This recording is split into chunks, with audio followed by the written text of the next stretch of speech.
Welcome to the Progtalks by the Progspace.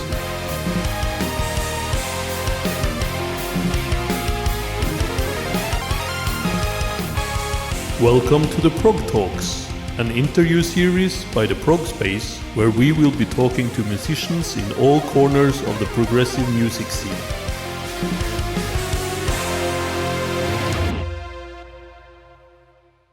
Welcome back to another episode of the Progtalks. I'm your host Dario, and before we dive into today's topic and welcome today's guest, as always, please like and subscribe to our channels, and don't forget to get us a cup of tea or coffee.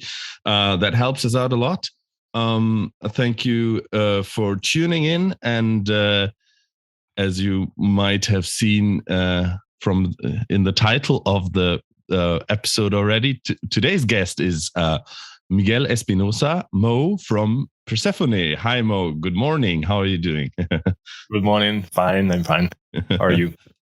I'm good, and I'm super excited about the new Persefone album, which is called Metanoia, and it's out on February 4th through Napalm Records, right? Yeah. We're really excited about it. And we've been having this album in the drawer like from July. We finished it in July in the mixing process, and we've been waiting ever since. So I think it's a week a week from now or something like that, and it's we can wait. You're ready to get it out there finally. Yeah, we are bored of the album already. We have listened to it so many times already that it's like, okay, it's all for us, but it's not even out there. Yeah, I mean, it's been a couple of years since the last full-length studio album, which was Aathma in 2017, right? I mean, you had a couple of releases in between, like the Lak'Ech EP, and also the re-recorded re-release of your debut album, The Truth Inside the Shades, correct, 2 years ago, or almost like in 2020. But this is the full new an album full of new material, right? So when did these compositions, these songs on Metanoia, when did you guys write them? Are they like, did you start like right after Aathma, or are there like newer compositions? Were you busy with this, back in the day touring and the Lak'Ech EP and the re-release of the debut album? Did those releases and those activities kind of fill up your schedule, and you started like later with the new album, with the they kind of clashed actually. Okay, they kind of clashed at the same time. Yeah, it was when we finished Aathma, we then focused completely on promotion. We started touring. We did a couple European tours. We did an US tour also, and we've been playing festivals here and there. And that was our main focus for a long time. So even though we had those promotional acts that we had to do, we wanted to make some extra effort, and that's why we did in Lak'Ech.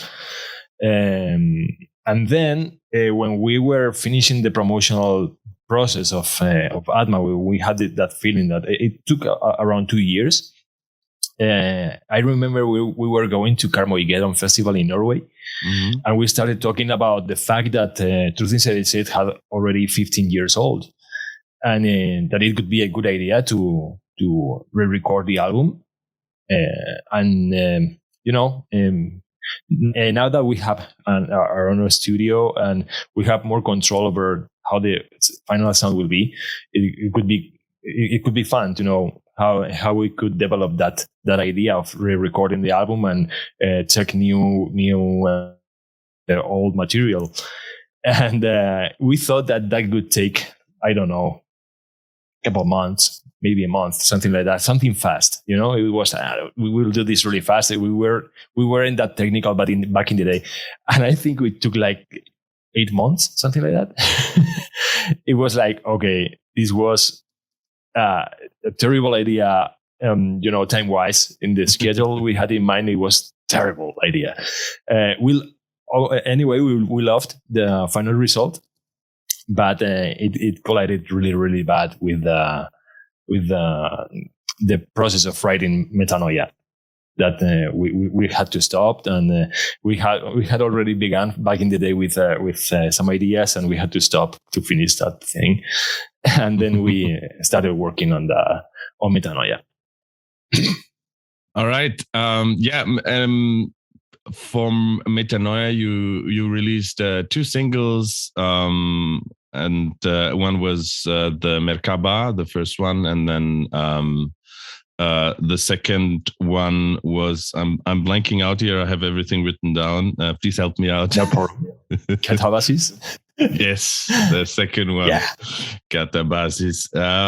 And those are both, I would say, the more typical Persefone metal songs. Mm-hmm. Of course, with their own twists and their own identity as songs.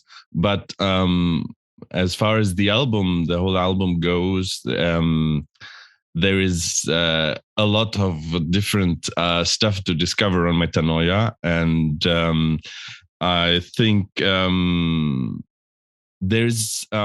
I mean, as far as I know, you are also working in scoring films and stuff, and I have the feeling that the music of Persefone, the influences get more epic every time. There's like especially Leap of Faith, for example, on Metanoia. This is entirely a very, very epic soundtrack. Piece of music. I wouldn't even call it song. Mm-hmm. It's a piece, as you say, in the classical music. So, what it's actually. Yeah. Tell me. I mean, you've been with Persefone from the very beginning. You're a founding member, is that correct? And it's usually said that I'm not, but I'm truly are. I'm a founding member. That's. I arrived in Andorra in 2002, and the band was supposedly already existing, but the whole idea of the band was created by Carlos and me in our hometown Albacete in Spain when we were kids. So I just jumped in an whole idea. All right. So especially over the last 3 albums, I would say the music has gotten more epic and more soundtrack influences, and it kind of culminates in the new album. So how do you approach the songwriting, and how was it maybe a little bit different this time, and so we have this outcome now? The thing is that we never write music for the sake of writing music. We need to say something with it, and every time we are near to the moment of starting the process of writing a new album, we need to have the feeling that we have learned new music, new music theory, music production, and anything new musical styles that we are digging in, and we need to have that feeling that we have already things to say and need things to add to Persefone music. So as you said, in the last few years, we've been, Carlos and I have been working recently on scoring movies. We are mostly doing short films. We have done a documentary here and there. We did a film maybe a few years back. And we've been working also a lot on video games and advertisement. And that has given us a big background in what it's musical production. So in my particular case, I love soundtracks, and I work and study with those with that kind of music, and I love to learn about Hans Zimmer, for example, John Powell, all these kind of artists in movies, and I've learned a lot about it too. And when we started working on Metanoia, the thing that we wanted more is to create a journey that could feel like an actual movie, like it was a soundtrack of a movie. And since we've learned all those stuff, it was easy to add those touches here and there that sometimes are used in trailer music, for example, all those swooshes and stirrers and all these kinds of stuff that is really used in that kind of music. I think it gives the music some extra strength to evolve as what Persefone music was back in the day. Tying in with that journey musically. I mean, your the song titles indicate also kind of a spiritual journey, I mean, that was the case for the last albums as well. Like spiritual self. Development, whatever. In this particular case, we went.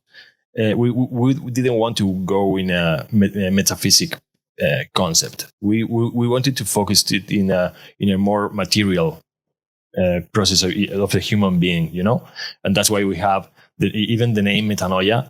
That is the process of change, through pain that every person has, and process of pain and suffering, all this kind of stuff. We have also katabasis. We have anabasis that are the contrary.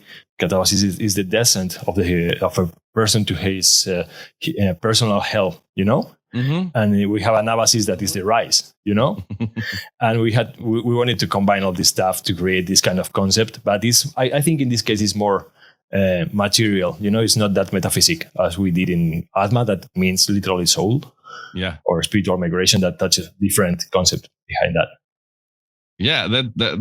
That's very, very cool, and also, of course, having the journey this way around, and like going through hell to an ascent and to a better place in the end is like it leaves you in a more positive state at the end, rather doing it the other way around, going metaphorically with Icarus, like having first the ascent and then it goes down. Yeah. Absolutely. That's a whole idea.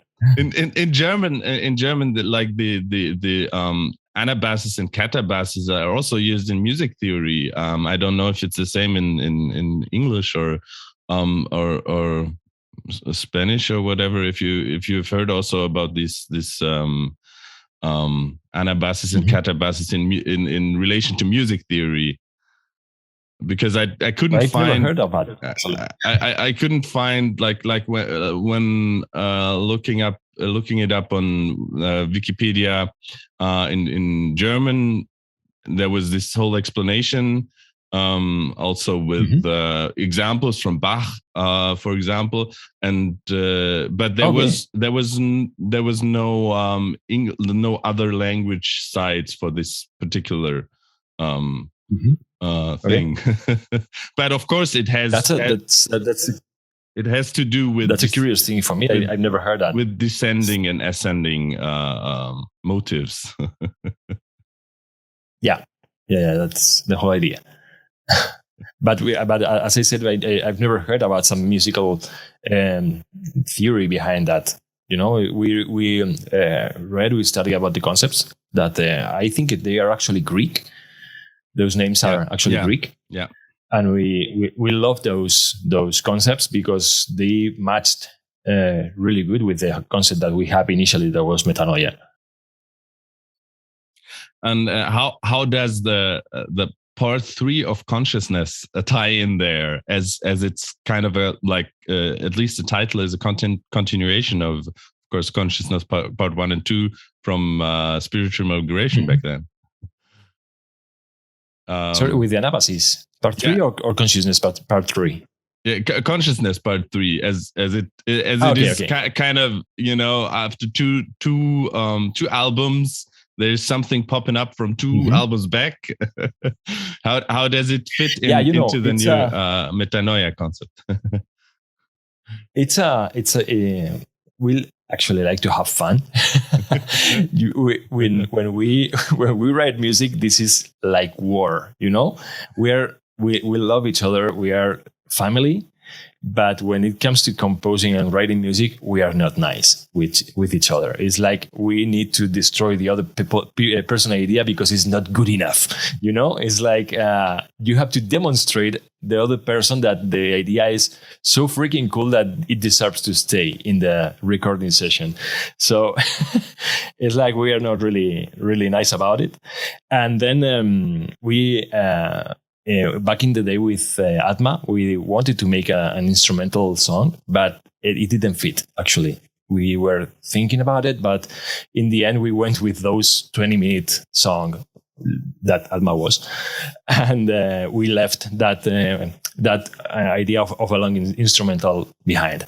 So in this case, we started working on it and thinking that it might fit in this album.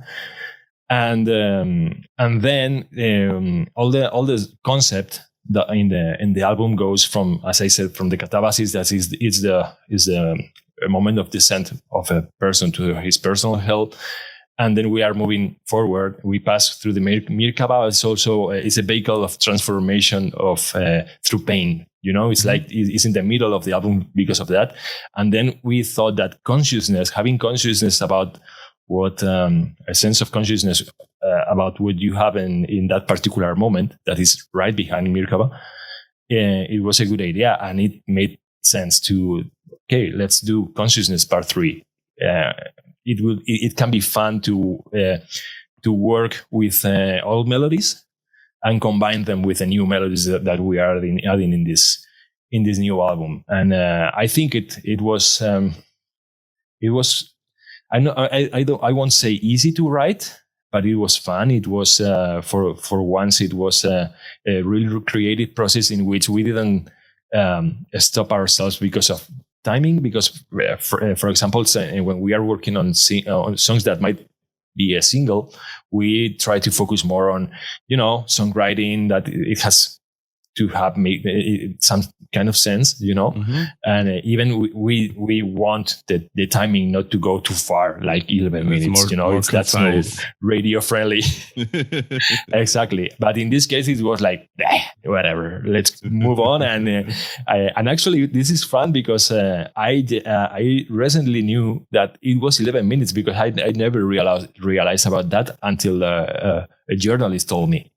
It was, it's 11 minutes. It was, what 11 minutes, what?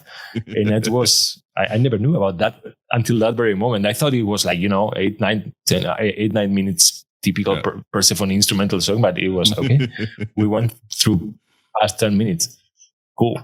I think the fans will love it because, as you said, you were working with some melodies that are known from before. And they don't feel like overindulgent fan service. Like I know that Haken got a lot of criticism with the Messiah Complex suite, which was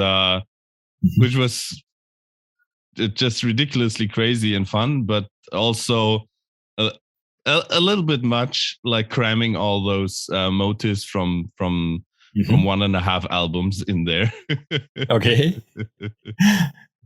I think it's we wanted to make an instrumental, and the fact that we have added some melodies here and there that were used in the previous album, it's something that I think it's minimal. It's not the main thing in the song. It happens, but it's not the main thing. And I think that when it happens, it's like the old fan that knows spiritual migration will say, "Okay, there they are," and like it can be funny, with new sound, with new resources. It can be fun. It's like a funny Easter egg. Yeah, exactly. for the That's the whole fans. idea. Yeah, exactly. On metanoia, there's also again a couple of guest musicians, and the funny thing was that they weren't indicated in the press bio, that came along with the promo. But of course, like the first seconds in, it's already crystal clear that your vocals are amazing, and I think I have I can hear like an amazing you also got better over the last years with you, and you get more and more to shine with your clean vocals and clean melodies with your own vocals. But in the first seconds it's very clear that it's not you, I think. Yeah. So who did you invite? Tell us. Do you want to tell us, or do you want for people to find out? No, it's actually written in the promo that it's Einar Solberg from Lepros. He's singing in the first song of Metanoia. That is the title name. And it's about that particular song. It's a funny story because we wrote the song, we did the whole thing, and when we are working with an artist, and we wanted to show him or her, in this particular case, to Einar, we wanted to show him the idea behind the song, with what kind of melodies we are looking for in that particular song. But we always tell them, do whatever you feel it's right with you. We want you to shine with our music, and that we want you to do with your voice what you are best at with your voice. And if you need to change anything, the melody, the rhythm, the lyrics, go ahead. Feel free to do it. And I sent him the song with my voice, and then he sent back the files with his voice. And it was like, okay, I'm not a good singer anymore. I felt, it's like Chewbacca singing, something like that. It was like, okay. And it was so extraordinary. He's such an amazing singer. I think he's right now, he's one of the best singers out there. At least for me, he is. And we all know why is that. He's an amazing singer. And once people listen to the intro of the song of Metanoia, they will realize that is true. And then we, of course, will also have other artists in there. If you want me to go through them, sure. The funny. Sorry to interrupt you, but it was a bit funny because I couldn't find anywhere in our promo the indications of the guest artists. So actually, I looked it up on the credits were already somebody put them already in the metal archives, and so I think in the very first promo that they sent in the track list was what they were listed there. That could be. Yeah. Anyway, so but on the metal archives, it's not indicated on which song. So there's two guitarists guesting, right? Yeah. And that's Stefan Kummerer from Obscura, and Angel Vivaldi, and actually, Stefan in this particular case, he's singing. Okay, well. He's not playing guitar in this case. He's singing. So I was kind of thinking, just from listening to the album, which solo could be from Stefan, for example. Yeah, no, you won't find it, but it's just the voice in. I think it's in Anabasis Part 2. Okay. And it's actually, I think it's pretty easy to find because his voice is really different from Mark's voices. And we love that he even used a vocoder in there. It's like really different stuff. Yeah, it's really, really cool. And then we have also Angel Vivaldi with the guitar. He's playing in Consciousness. And it's the same thing. We wanted him to shine because he's a guitar player. and we gave him this solo that is so emotional that where he can play freely, and it was like he sent the files. Was one of the 3 solos that I wrote down that I thought that might be from like a guest solo. Yeah, I cannot remember right now at what point exactly it's Angel's solo, but it's one of the more emotional ones. And if you're a guitar player or any guitar player would realize that the style is different from Carlos, that he's usually doing the solos. We also, by the way, we have Merete Solvet, that she was already in Aathma. Yes. And she's the singer from Two Steps from Hell. I don't know if you know these guys, those ultra epic orchestral songs. And she's one of the main singers. And it's fun because I've admired her for years. Strength of 1,000 Men, I think, something like that. And I loved that voice. And suddenly back in Aathma, I knew who was the girl singing behind, and I contacted her, and we are like friends right now with her. We work in Aathma. We work here in. She sings in Aware of Being Watched, and she sings also in Anabasis Part 2. And we are actually working on some more stuff with her. So it's like she's an amazing singer and beautiful voice. Everything's perfect. Yeah. Seeing that the connection to Two Steps from Hell, and knowing that you guys are working in film scoring and games and trailers and that and looking at the huge discography of Two Steps from Hell, that like they put out like 30 albums in the last 20 years or 15 years, whatever. Yeah.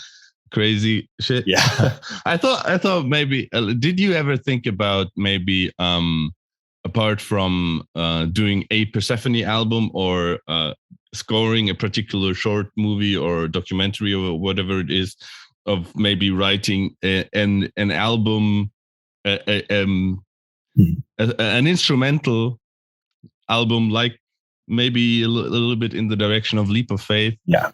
Did you ever think of it? Actually, Leap of Faith is kind of exploratory song, Testing out the waters. We wanted to do this song.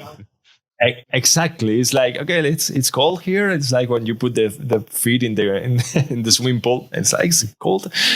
And I think the result in this song is really good. I think we love that we are going from really, really tiny song with a small piano repeating a note, and suddenly there's a melody that repeats all over, and it goes from tiny to huge. And I think that could be an interesting album to do. And we are not working on that right now, but we might end up working on that, because we also have Merete that she would be really up for it. And I actually, to be fair, I'm trying to contact with Thomas Bergersen. That is, he's the guy behind Two Steps from Hell, and I know he's a friend. He's friends with personal friends with Merete, and who knows? It could be fun doing an album with him. I know the guy is huge in his stuff, but who knows? I would definitely buy it. Yeah, me too. That's the best. If you're a fan of your own music, I mean, it would be sad if you don't like the music that you do.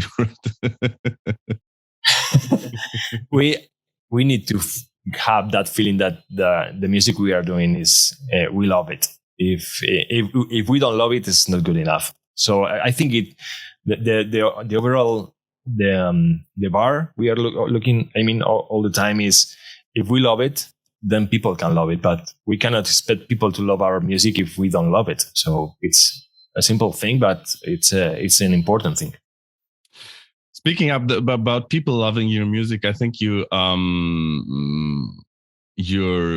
steady ascent with Persefone is a testament to that. Like I think I have kind of followed you and also seen you live a couple of times since Spiritual Migration, and I have seen you grow as a band with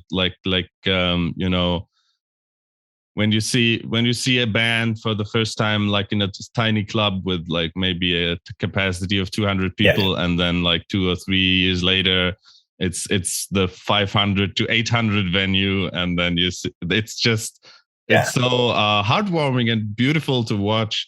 It was like the same with Lepros or Haken, or when you see a band grow and gaining success with each album and gaining more fans. And how was that journey in the last years for you? Did you ever expect to get to a point like that when you started with Persefone 20 years ago? We always aimed to the biggest thing possible. We wanted always to be the biggest act possible. It's like when you're 15 years old, you want to be Metallica. It's like, let's do that. That should be easy, But then life happens, and you realize that it's not easy. And I have really mixed feelings about this journey, because every time I think about where we are now, I have some ego thinking that is like, you should be here a long time before, But then I realized that we have learned a lot of stuff these years back, and that knowledge is necessary to be here. And that's some bands have this process that they are going faster, and for some reason they learn faster than we do, and or maybe the chances that they have made them learn fast. But it's necessary to have this knowledge. I remember being with Lepros in 2012. We played with them in tour. And I remember being in a venue with literally 15 people there. Now you can't imagine Lepros in a small venue. They are huge. They're a big band right now, and they deserved it because they worked their asses off to get there where they are, and they've written a lot of albums in them. I think they have like 5 albums in the time we did 2. I think something like that. So I think they work a lot harder than we have, and they deserve where they are. So I think that the moment we are living right now is really sweet, because it's the reward for hard work and throughout the years. And we're really happy, but let's see what happens, because maybe we get stuck in the point where that we are right now, and we'll be happy with it. The thing is that we are not stopping doing music because of the success we have or don't have. We do music because we love to do music, and we will do music regardless of the labels that are behind or the success that we have. So I think in the end, that's the important thing. That's writing music and enjoy with friends, and put the music out there so that people can share their love with us, and that's the most important thing, actually. Beautiful. We already talked about Stefan from Obscura guesting on Metanoia, and you guys were supposed to go on tour with Obscura through Europe, right? Last fall. Yeah. Unfortunately, it had to be pushed back until in this year, this upcoming fall now. So apart from that big tour with Obscura, did you have already more touring lined up as soon as it's possible again? We are actively working on some options, but it's been difficult. We were working in a Scandinavian tour in April, I think, but I think it won't be possible because all the pandemic thing that is getting us bored as hell, But we were working on that probably we should be postponed. We are also thinking on and searching options for a US tour. But as I said, it all depends on how this pandemic will go, because of course, there's a lot of money involved. When you have to go on tour, you have to put a lot of money up front, and if for some reason there's the new version of the virus, Megatron, something like that, something that destroys the humanity, that then all the money is lost. Exactly, the money is lost, and we had to go back to our homes, and it's hard. So by now we are focusing in the tour we have with Obscura that is confirmed in September, and once we see how the whole pandemic thing is moving on, we will start working harder on options like US or maybe Japan. We always want to go everywhere. But, awesome. But we will see. Great. One last question. I had a very unexpected association, with one particular part on Metanoia, and let me check it. It was I think the first verse of "Aware of Being Watched," and all right, it reminded me a lot of Riverside from Poland. Do you know this band? Yeah, I know them. And that was some some vibe. I didn't really expect to hear from Persefone, but in the end it fits perfectly in the album. Yeah, it's fun that you mentioned Riverside, because when we are working on the songs, we usually use working titles, and for that particular song, we started calling it the Riverside Song, because we wanted to do a song that should be more in the Riverside-ish style, Of course, nothing about that happened, actually. If you listen to the song, it's nothing about Riverside. Maybe a couple of hints here and there, maybe the voice in some parts should be, okay, that reminds me a little bit of that, but the song is not Riverside. But it's fun that you mentioned Riverside, because the working title of that song is actually Riverside Song. So it's fun. You got that. You got us there. Yeah, I think that first verse in particular, but then after that it goes more maybe in the leprous direction. Maybe when to be fair, when we write music, we really don't think on other bands, even though we call them we call the songs like other bands, But sometimes it's like, okay, this Gojira part, or this I don't know, let's go all in flames, But it's like there are particular parts in that it could be fun to have, but we never think on okay, we are going to do a song that is exactly like that, or we want that particular kind of voice that lepers do. It's like, okay, let's see what fits better with the song, and let's move on with that. That's the main thing that we do. And sometimes, of course, we listen to this kind of music, and there are hints there that can remind those particular bands, but it's not something that we are actively looking for, Cool. Yeah, but as I said, it fits perfectly. So well done. All right, Great. Mo, thank you so much for taking the time and talking about Metanoia, which is out on February 4th. An exceptional album. You guys out there, go listen to it, go order it, buy it wherever you can. Go follow Persefone on all their socials to keep up to date with hopefully new touring announced, or that we all hope that you'll be able to go forward with your planning, right? Not only you, but also all the other bands that are waiting to go on tour. Of course.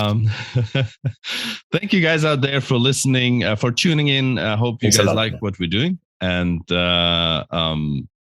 also don't forget to get us that cup of tea and coffee if you If you like what we're doing, we really appreciate it. It really helps us out a lot. Also, our comment, like, subscribe, all that. You find all the links you need in the description as always. Until next time, take care of yourselves and keep spreading that prog love. The Progtalks, produced by the Progspace. Main host, Rune Belsvik-Reinås. Produced by Rune Belsvik-Reinås, Vanessa and Matthias Kirsch. All graphics and animations by Vanessa Kirsch. Intro theme by Giuseppe Negri. Outro theme by Zach Munowitz. This was the Progtalks by the Progspace. See you in a week.